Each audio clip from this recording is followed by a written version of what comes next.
بالله زرت المغاني مرة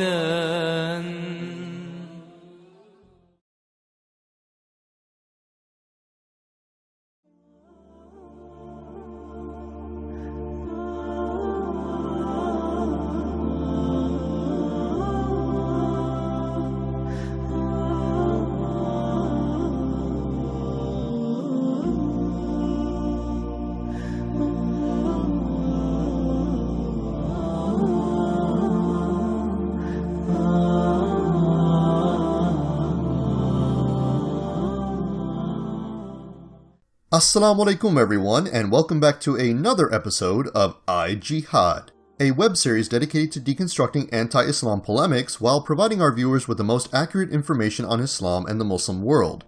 I'm your host, the narrator, and this is my sidekick, Abu Ren. Today we will be analyzing a video by a popular ex-Muslim YouTuber by the name of the Apostate Prophet.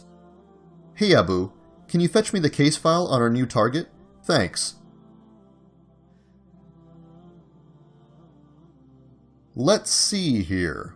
So the Apostate Prophet comes from a practicing Muslim family, but was rebellious and liberal throughout his youth. And after some spouts of depression, he actually thought it was a good idea to join an active communist terrorist organization.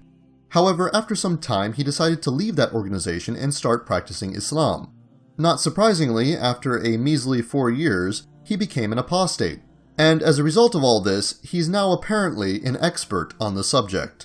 You see, much the same as previous targets of this series, the Apostate Prophet is regarded as an authority on Islam simply because he's an ex-Muslim. Therefore, explaining to his adulators why he's wrong is going to be a bit of an uphill battle. As you may have already noticed, I don't have the same privilege. Rather, I have to rely on valid arguments and evidence to make my case. That said, this doesn't bother me at all, because academic integrity is something I aspire to. But to be frank, this episode is going to take very little effort, perhaps far less effort than any episode prior or post. And how is this the case? Well, you see, about a month ago, the Apostate Prophet announced on his Twitter feed that he would be releasing a video apparently showcasing the ultimate demonstration as to why the Quran is objectively wrong and Islamic scholars, apologists et al. Are all trying to deceive you. And eventually, said video was released. However, rather than being an ultimate demonstration of how the Quran is apparently wrong or Islamic scholars, apologists et al. Are deceiving people, his video was the ultimate demonstration of self-refutation. In other words, the Apostate Prophet has literally undermined his entire channel through this video. Now, you don't have to take my word for it because I intend to prove this accusation. But before we go on, let me state the objectives of this episode. Firstly, to show that the Apostate Prophet cannot be trusted when it comes to his understanding of Islam. And secondly, to show that the Apostate Prophet is objectively wrong about most of the things he talks about. So without further ado, let's begin by examining his self-proclaimed ultimate demonstration. Shall we?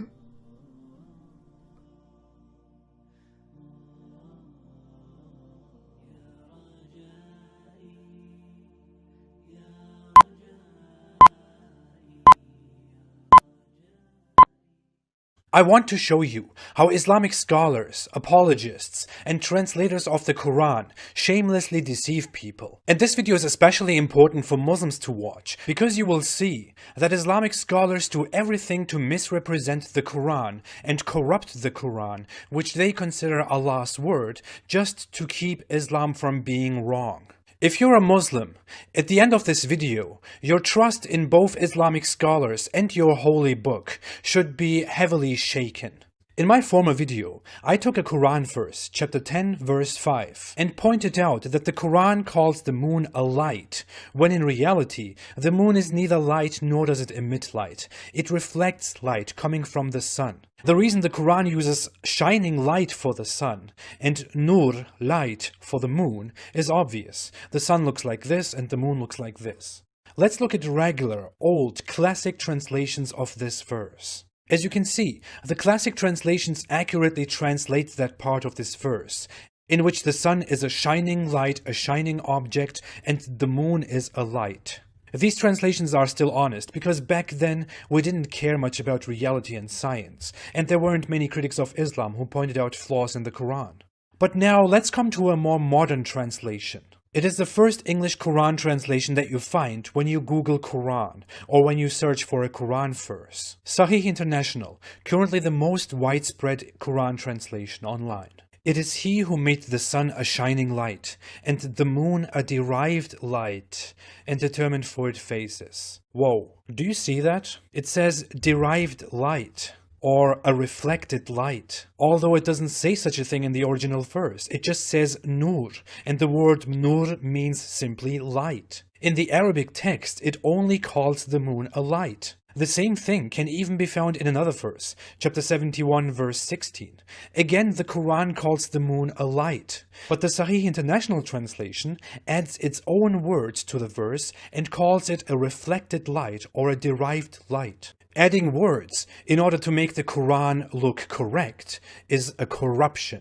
And Islamic apologists and scholars who create these corruptions are liars. This is how they want to defend Islam with deceptions. This is how they want to deceive Muslim believers. And this shows how fragile and how outdated and a human product Islam is. The Apostate Prophet's entire video essentially argues that because some scholars, apologists, and translators infer certain meanings from words in the Quran, specifically regarding the light of the moon, this implies they're all deceiving you and Islam is suspect as a result. Therefore, you should only trust the Apostate Prophet. How convenient. Now, there's obviously a little more to this video, content which I'll address at a later point, but this is the gist of his argument. However, there are some major problems with his claims. You see, there are a number of logical fallacies he's committed throughout his video. Among them is the idea that because one translation, i.e. Sahih International, appears erroneous, this therefore proves that Islamic scholarship in general cannot be trusted. But this is nonsensical, and is known as the fallacy of hasty generalization, or a fallacy of jumping to conclusions where the key error is to overestimate the strength of an argument based on too small a sample for the implied confidence level or error margin. And yet another fallacy he's committed in conjunction to this is that such an erroneous translation proves that Islam is somehow false, or in his words, fragile, outdated, and man-made. But this is also absurd, and is merely an example of a non sequitur. You see, there is no necessary connection between the integrity of an individual and the validity of their beliefs. Just because someone fails to explain an idea correctly does not mean said idea is false. All it tells us is that the person or persons in question are either bad at explaining things, may lack sufficient knowledge of what they're promoting, or simply lack integrity. That's it. But let's assume for the sake of argument that the Apostate Prophet hasn't committed any fallacies. Let's assume for a moment that his argument is both valid and sound.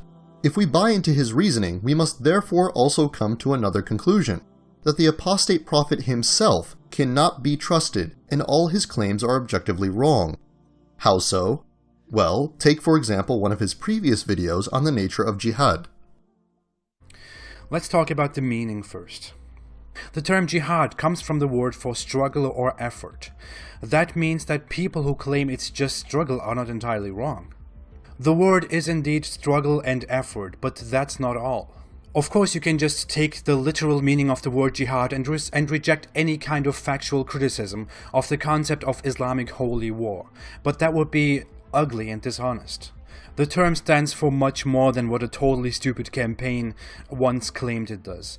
The word jihad is used in the Quran 34 times in different forms in 30 verses, and is used almost in all cases in terms of physically fighting for Allah or helping the cause of Allah with their wealth. In some verses, the word is a generalization of jihad, which can mean fighting or proselytizing. In some cases, in the minority of cases, it is just about being faithful and patient. If we look at some examples where the word is used, we can pick the following. Not equal are those believers remaining at home other than the disabled, and the mujahideen who strive and fight in the cause of Allah with their wealth and their lives. Allah has preferred the mujahideen, those who make jihad, through their wealth and their lives over those who remain behind by degrees. And to both Allah has promised the best reward, but Allah has preferred the mujahideen over those who remain behind with a great reward.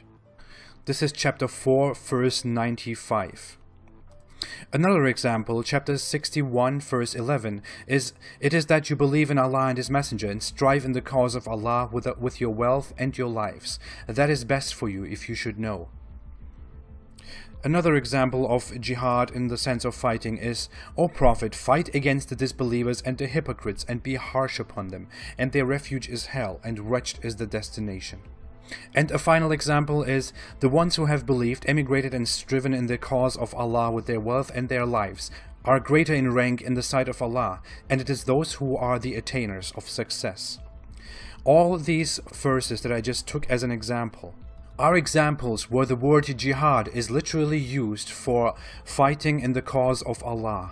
So the word jihad is used in the Quran, in the most important book, the source of Islam, as fighting in the way of Allah. And yet we have moderate Muslims and self-loathing people in the West who want to tell us a different narrative. Even though the scholarly consensus in Islam is very clear, jihad is fighting in the way of Allah. Notice anything odd here? Well, it should first be noted that the translation he's using for this video is Sahih International, the very same translation he's now accusing of deception. And secondly, although he rightly claims that the literal meaning of the word jihad is to struggle or strive, he makes a startling admission that anyone who does not infer beyond the literal meaning of the term is being dishonest. To bolster his accusation, he goes on to show a number of verses from the Quran. For instance, in the very first verse he mentions, he accepts the translator's inclusion of the word fight in brackets, despite the literal Arabic word for fight, or qatl, being nowhere present in the text. In the subsequent verse he shows, the word jihad is used in its literal form, but once again the apostate prophet assumes it's about fighting, despite the literal Arabic word for fight being absent. And in the next verse, he does something even more curious. He accepts the translator's use of the English word fight, despite the fact that the actual Arabic term here is jahidi. And in the final verse he references, yet another variation of the word jihad is used, but not qatl. And for those of you out there who want a comparison, there are actually several places in the Quran where the literal word for fight is used. For example, Surah 2 verse 190. And why is this all a problem? Well, because the apostate prophet is operating off double standards. You see, when it suits his agenda, he's perfectly fine with translators inferring more than one meaning for a term. However, when it does not suit his agenda, he goes on to condemn those exact same translators as being deceptive. Now, some apologists even try to argue that the word nur, which is used here, could mean reflected light, or also means reflected light, or receiving light. But that's complete nonsense. Every dictionary will tell you, nur means light. That is also evident in Quran chapter 33 verse 46, where the Quran calls Muhammad an illuminating lamp, or a lamp that spreads light. Siraj means lamp, and light means nur. Did the Quran make a linguistic mistake here? The hypocrisy is palpable. Now, to be fair, I think it's perfectly fine to infer more than one meaning from a word, especially if it's a general term. So I have no problem with someone translating the word jihad as fight when the context demands it. Likewise, I have no problem with the word nur, or light, including different forms of light under its definition, because light is a general term that can include all forms of light. But remember, according to the apostate prophet, abiding by such a common-sense understanding of language means you're being dishonest, and your beliefs are suspect as a result.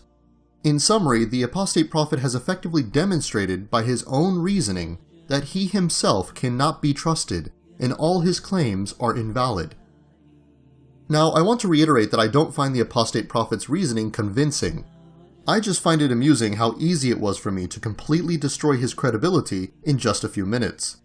You see, the fact of the matter is, the apostate prophet is desperate to undermine Islamic scholars and academics through any means necessary. And why?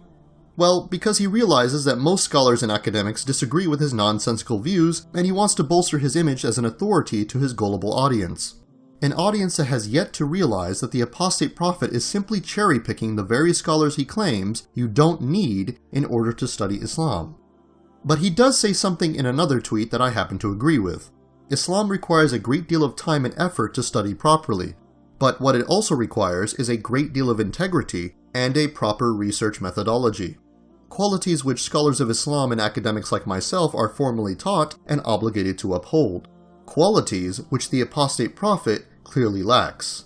So yes, while it is certainly true that Islam isn't rocket science, this doesn't mean that people with degrees in the subject are somehow irrelevant. Clearly, we're still needed, because obviously self-proclaimed rational and intelligent individuals are far too stupid to realize their own blatant inconsistencies. But let's take a look at another claim in his video, that the Quran is supposedly scientifically inaccurate because it describes the moon as a light. Here, the apostate prophet further showcases his hypocrisy. It is he who made the sun a shining light, and the moon a light, and determined for it phases, that you may know the number of years and account of time. Allah has not created this except in truth. He details the signs for a people who know. Chapter 10, verse 5. The original Arabic text simply says that Allah made the sun a lamp, a shining light. No objection to that, although the Quran never reveals the true nature of the sun. But then it calls the moon a nur. Nur means simply light. So here, the apostate prophet has a problem with the Quran describing the moon as a light. However, he has absolutely no problem with the sun being described as a lamp or a shining light. But according to his own methodology, he should have a problem with the sun being described as a lamp or a shining light. Why? Because the sun is not a lamp or a shining light. Rather, it is a star that emits light. It is not a man-made object that holds a source of light, nor is it composed of electromagnetic waves. Rather, it is a natural object made of plasma. Therefore, according to the apostate prophet's own reasoning, he too is scientifically illiterate. That said, I don't actually believe the apostate prophet is scientifically illiterate. Rather, I think the reason he agreed with the sun being described as a lamp or a shining light is because he understands the use of figurative language. However, because he lacks basic critical thinking skills, he did not attempt to apply that understanding consistently, choosing instead to read the first half of this passage like any normal person would, while reading the latter half like someone suffering from severe autism. But a question remains. Why does the Quran describe the sun as a lamp and a shining light, but the moon as just a light? Well, the answer is quite simple. Because that's how they appear in the sky.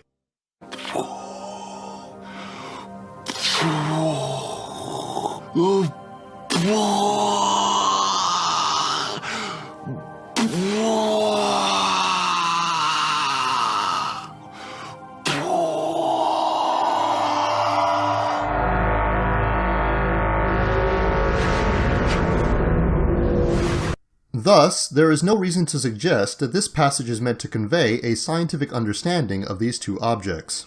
Anyone who suggests otherwise, whether they be Muslim or non-Muslim, is committing a serious error.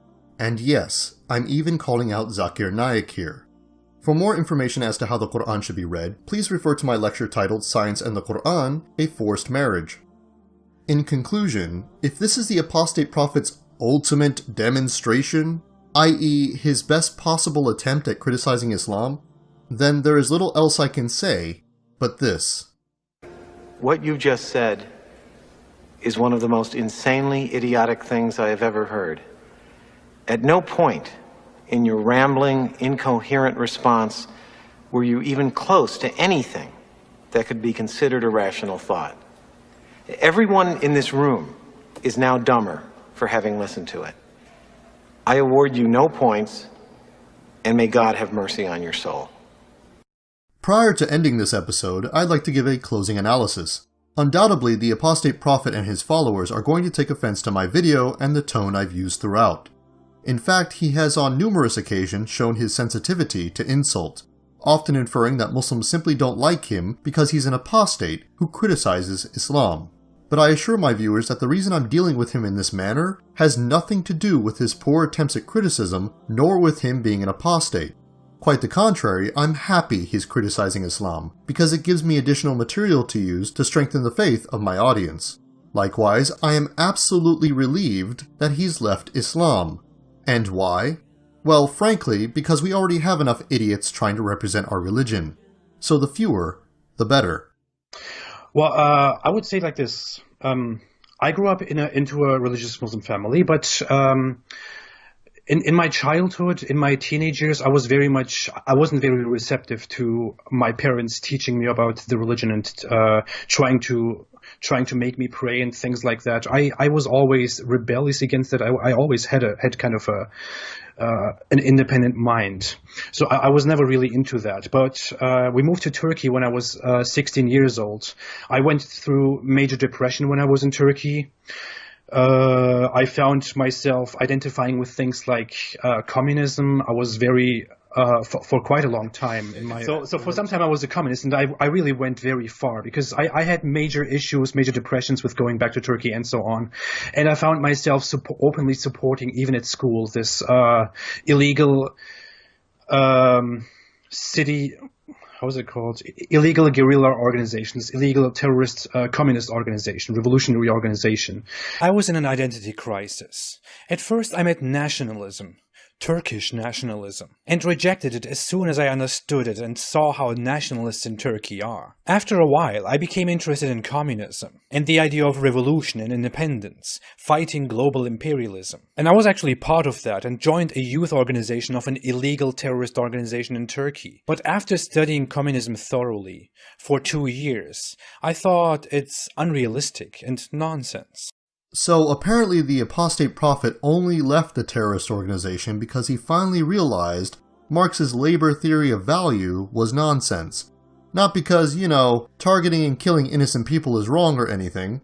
I mean, given his past affiliations with terrorist organizations prior to him practicing Islam, it's probably for the best that he left the religion when he did, considering the strong possibility that he would have eventually joined another one. That said, the reason I'm being so harsh with the apostate prophet is the same reason that I've been harsh with others in the past, because he's an obnoxious and contemptible individual. You see, throughout his videos he loves to insult Muslims and generally considers us all a bunch of savages. For example, his perspective on converts to Islam is nothing less than disparaging. So when you convert to Islam, you are actually degrading yourself and you are going back. If the word revert refers to being backwards in human progress, then I think the word revert is completely accurate. Apparently, all reverts are backwards and degrading themselves. Really? Well, as a revert and a self-identified fundamentalist myself, I don't happen to recall ever supporting terrorist organizations before or after my conversion. And I've been a Muslim for 10 years, far longer than the apostate prophet has practiced. And even at the most depressing moments of my life, I never entertained the idea that terrorism was morally justifiable. Likewise, I have never met any other reverts or conservative Muslims who had these sentiments. Rather, I and many others have spent a great deal of time and effort risking our lives to fight against terrorism and extremism in the Muslim world. I personally have worked under policy institutes and a foreign government to help combat ISIS within its borders, and I know many Muslims better than myself who are actively engaged in military jihad against terrorists as we speak. Yet, this random idiot on YouTube who only practiced his religion for a measly 4 years, who literally joined a terrorist organization and now allies himself with a diagnosed psychopath and a discredited conspiracy theorist, has the audacity to claim that people like myself are backwards? Seriously? I am so utterly disgusted by this person that I wouldn't even allow him the privilege to clean my shoes. So let me end with a personal message to the apostate prophet himself. Reality check. You are irrelevant, and your YouTube channel does not help a single person in any significant way. No policy institute, no government agency, nor any academic is calling you up asking for your advice or quoting your amateur videos in their research papers. You have literally done nothing to make the world a better place. I mean, you can't even muster up enough talent or willpower to take care of yourself. believing a mere toothache is equivalent to death. Honestly, the only thing you've ever positively contributed in your entire existence can be found in the very video you're watching at this very moment. And with all that said, I'd like to thank my viewers for watching. Until next time, Jazakallah khaira, Assalamu alaikum wa rahmatullahi wa barakatuh.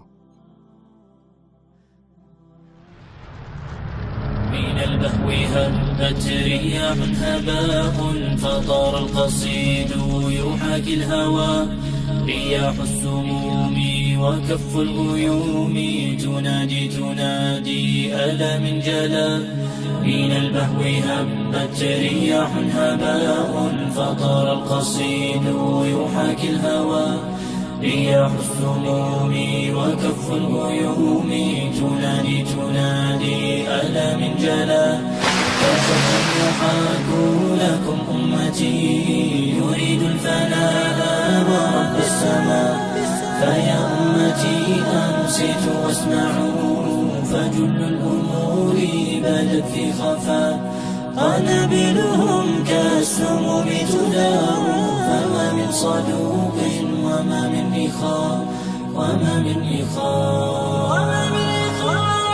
بني حصاد الرصاص أتاه فما من مغيث ولا من عزاء أبي رحيم كشربة ماء طعنت فطوبى ولا من شقاء وأمي يا أمي كفاك بكاء فدينك يعلو وكل هرى وعرض استبيح وما من رجاء سوى بإلهي مجيب الدعاء رضيعي تمزق صوت الإباء فكل يردد صوت الغناء وليلى تصيح بكم دنسوا كرامتكم أيها الأغبياء لساني سليم وقلبي كليم وعيني صارت كفي السقاء أئن طويلا وما من دواء فقومي صاروا كما الببغاء لساني سليم